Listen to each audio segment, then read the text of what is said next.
मैं आपकी तवज्जो इस हकीकत की तरफ मुतवज्जा करवाना चाहता हूँ कि कुछ लोग दूसरे नामों का इस्तेमाल करते हुए खुदा से दुआ मांगते हैं, एक ऐसी हस्ती की दरख्वास्त करते हैं जिसे वो मुकद्दस समझते हैं, जो इनके लिए शफात कर सकता है।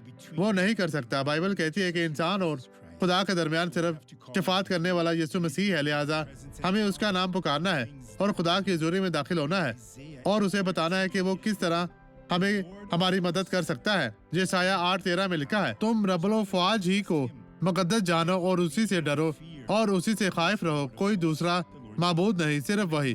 उसी से डरो और उसी से खाइफ रहो। रब्बुल फ़वाज कौन है?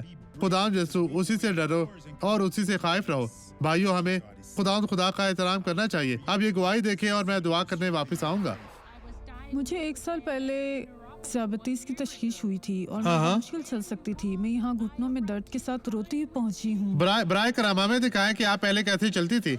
इस तरह चलती थी, लंगड़ाते हुए।